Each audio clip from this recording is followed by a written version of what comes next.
Video सभी student के लिए हेल्पफुल होने वाला है क्योंकि जीवन में आप कभी ना कभी कोई ना कोई एक कंपटीशन एग्जाम देते हैं और इस एग्जामिनेशन में नेगेटिव मार्किंग का जो साइंटिफिक फॉर्मूला है, यानी कि सर सीधी सीधी बात यह है कि सर तुक्का कैसे लगाना है और ये गैस वर्क कितना काम करता है, इसको समझेंगे इस वीडियो में।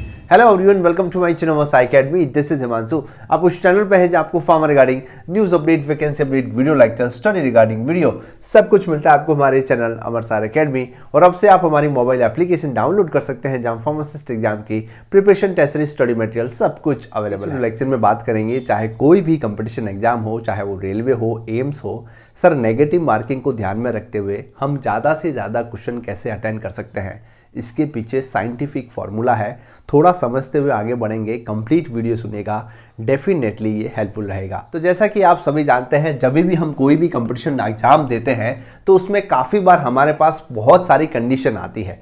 पहली कंडीशन तो क्या है सर कि 4 ऑप्शन हमारे पास रहेंगे, ये सभी हम जानते हैं। और यहाँ पे आपको लगभग जो है 30 से 35 क्वेश्चन ऐसे दिखेंगे जिसमें से, है ना, जिसमें कि आपको सीधा सीधा इसका आंसर जो है पता चल रहा है। इसका मतलब सीधा ये है कि आप एक ऑप्शन को टिक कर पा रहे हैं सर और 3 ऑप्शन को इजी तरीके से एलिमिनेट कर पा रहे हैं, यानी कि आपको सीधा आंसर दिख रहा है। यहाँ पे आपको 3 ने एलिमिनेट कर दिया और एक को आपने सही कर दिया। और जैसे कि एवरेज और अच्छा स्टूडेंट है जिसने तैयारी की है, तो लगभग किसी भी एग्जाम में आपको 30 से 35 ऐसे सवाल मिल जाएंगे जिसमें आपको डायरेक्टली उसके आंसर जो है वो आपको नजर आ रहा है। अगर कोई ज्यादा ही स्टूडेंट होशियार है तो लगभग उसको 40 सवाल ऐसे मिल सकते हैं जिसमें कि उसको डायरेक्टली क्वेश्चन देखते ही आपने 3 एलिमिनेट कर दिया और पहले को आपने टिक करके आगे बढ़ गए। ठीक है जी, ये कंडीशन है तब तो कोई दिक्कत नहीं है, बस आपको क्वेश्चन को अटेंड करना है, टिक करना है और आगे बढ़ जाना है, क्योंकि आपको 101% है ना, 100% श्योरिटी के साथ इसके आंसर जो है वो आ रहा है। ठीक है जी, ये कंडीशन बन रही है तो बहुत अच्छी बात है। अब देखिए, काफी बार हम देखते हैं सेकंड कंडीशन क्या बनती है कि सर 4 ऑप्शन हमारे पास हैं किसी भी क्वेश्चन के, जिसमें से 2 को हम एलिमिनेट कर पा रहे हैं और 2 में से हमें कंफ्यूजन हो रही है कि सर इन दोनों में से क्या आंसर हो रहा है, ये पता नहीं चल रहा। इसका मतलब सीधा सा क्या हुआ कि सर 50% हम श्योर हैं, है ना, कितनी श्योरिटी कितनी है कि सर 50% हम श्योर हैं कि ये हमारा आंसर जो है वो सही हो सकता है और 50% गलत होने की संभावना है। यानी कि 50-50 रेशियो पे आप काम कर रहे हैं। 2 को आपने एलिमिनेट कर दिया है और 2 में से आप कंफ्यूज है कि कौन सा आंसर रहने वाला है। ठीक है जी, तो अब मान के चलिए एक मैं रॉ डेटा ले रहा हूं। देखिए, मैं आपको वही कैलकुलेशन बता रहा हूं जो हमेशा से किसी भी कंपटीशन एग्जाम के लिए हम सुनते आ रहे हैं। यहां पे ये जो कैलकुलेशन मैं आपको बता रहा हूं नेगेटिव मार्किंग से डील करने की, ये काफी बार आपने जो है वो इंटरनेट पे सुनी होगी, क्योंकि ये एसएससी या फिर यूपीएससी सभी एग्जाम में काम करता है और ये किसी भी एग्जाम में, यानी कि फार्मासिस्ट के एग्जाम में भी आपको काम करता हुआ नजर आएगा, क्योंकि मेनली जो नेगेटिव मार्किंग की डीलिंग है वो इसी हिसाब से होनी चाहिए, तभी हम ज्यादा से ज्यादा क्वेश्चन अटेंड कर सकते हैं। सर क्या कुछ फंडा है, तो सीधी बात है, एक डेटा हम ले लेते हैं कि सर मान लीजिए 36 यानी कि 36 सवाल ऐसे हैं जिसमें कि आप 50% श्योर है और 50% श्योर नहीं है।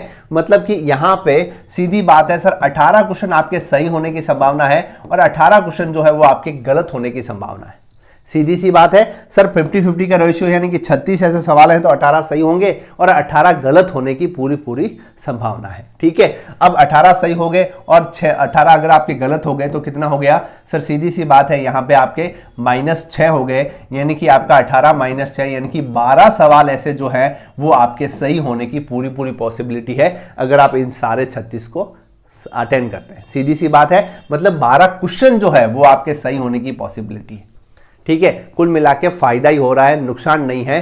तो यहां पे हमें इस दोनों चीजों से यह समझ लेना चाहिए कि सर पहला फंडा क्या है किसी भी एग्जाम में, कि पहले जो यहां पे आपको 30-35 क्वेश्चन आ रहे हैं कोई दिक्कत नहीं है, और ऐसे यहां पे भी क्वेश्चन जो है वो आप 50% के साथ आगे बढ़ते हैं, तो अगर ये क्वेश्चन का रेशियो आपका जो है वो 60 से 70 सवाल तक पहुंच चुका है तब तो कोई दिक्कत नहीं है। अगर 60 से 70 तक नहीं पहुंचा है तो हमारे पास यहाँ पे थर्ड कंडीशन आती है, और थर्ड कंडीशन क्या बोलती है कि सर वही हमारे पास 4 ऑप्शन है जिसमें कि ओनली फॉर एक को हमने एलिमिनेट कर दिया, बाकी में कौन सा आंसर है ये हम एलिमिनेट नहीं कर पा रहे हैं। यहाँ पे आपके क्वेश्चन के सही होने की परसेंटेज कितनी है सर, 33% जो है वो आपका कोई भी क्वेश्चन सही होने की संभावना है। यानी कि यहाँ पे एक आपने एलिमिनेट कर दिया, अब आप ए बी सी कौन सा भी चुनेंगे, सभी में कोई भी सवाल सही होने की संभावना 33% है।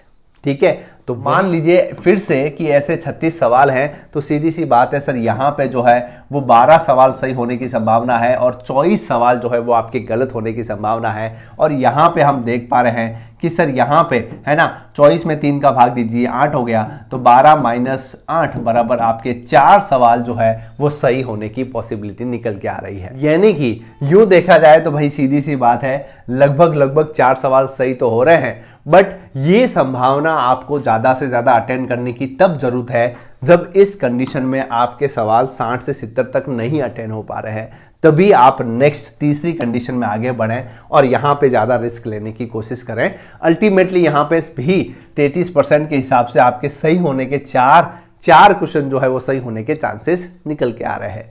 और लास्ट कंडीशन हमारे पास आती है कि सर यहाँ पे चारों ऑप्शन हमारे लिए एक समान है, किसी को भी मैं एलिमिनेट नहीं कर पा रहा हूँ, यानी कि आपके यहाँ पे है ना गैस वर्क के सही होने की संभावना 25% है। तो सपोज टू बी वापस वही फंडा हम लेते हैं, 36 सवाल हैं, 36 में से वही बात है भैया, 9 आपके सही होने की संभावना है, 27 आपके गलत होने की संभावना है। तो 27 गलत हो गए तो आपके -9, यानी कि आप समझ के चलिए कि 9 सही हो गए 9 गलत हो गए, अल्टीमेटली आपको 0 ही मिलने वाला है। मतलब जब ये कंडीशन आने वाली है तो साइंटिफिक रीज़न, मतलब कि ये जो कंपटीशन एग्जाम है उन सभी को पता है कि भैया जो प्रॉपर वे में पूरा गैस वर्क पे काम कर रहा है, तो उसके नेगेटिव मार्किंग की वजह से जितने क्वेश्चन वो अटेंड कर रहा है और जितने गलत कर रहा है, कुल मिला के एंड ऑफ द रिजल्ट उसका रिजल्ट जो है वो 0 ही आना है। तो इस बेसिस पे आपका एग्जामिनेशन जो है पेपर रहता है।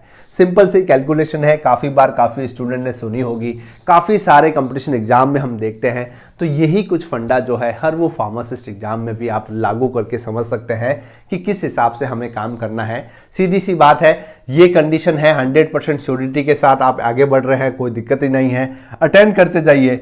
ये कंडीशन में भी लगभग 50% आप श्योर हैं, तो जी हाँ, उस क्वेश्चन को मेरी भी व्यक्तिगत सलाह है कि भाई आप इसको प्रॉपर वे में अटेंड करें, क्योंकि ये क्वेश्चन आपको 50% वाले फायदे ही देने वाले हैं। अल्टीमेटली आप देख पा रहे हैं, अगर रेशियो 70 तक पहुंच गया है, नहीं पहुंचा है, तो आप नेक्स्ट को भी थोड़ा बहुत आप अपना सकते हैं। तो इस हिसाब से आप जो है वो किसी भी है ना कंपटीशन एग्जाम में नेगेटिव मार्किंग को डील कर सकते हैं। बट ये कंडीशन में थोड़ा ध्यान रहे, क्योंकि यहाँ पे आप कुछ भी कर लीजिए, आपको जो है अल्टीमेटली जो है वो 0 ही मिलने वाला है, क्योंकि पूरा जो पेपर बनाता है, जो पेपर सेट करता है, उनको भी पता है कि यहाँ पे स्टूडेंट काफ़ी गैस वर्क करते हैं, और जो गैस वर्क किया है, जिसने मेहनत नहीं की है, उसका भी सिलेक्शन नहीं होगा। सीधी सी बात है, जिसने मेहनत की उसी का होगा। और भैया मेहनत के लिए आप स्क्रीन पे देख पा रहे हैं, चाहे कोई भी एग्जाम हो, AIIMS pharmacist, railway pharmacist, DSSB, OSSC, यानी कि कोई भी स्टेट का फार्मा का एग्जाम हो, सिपाही फार्मा का एग्जाम हो, हमारी मोबाइल एप्लीकेशन पे one of the best study material available है, जो आपको एम्स DSSC सभी में काम आने वाला है। लिंक डिस्क्रिप्शन कमेंट बॉक्स में है, अगर आप इंटरेस्टेड है तो ज्वाइन करें, डेफिनेटली आपको इससे फायदा होगा ही होगा। कैसा लगा आपको इन्फॉर्मेशन, जरूर कमेंट सेक्शन में लाइक करें, शेयर करें, सब्सक्राइब करें। Keep watching, stay tuned.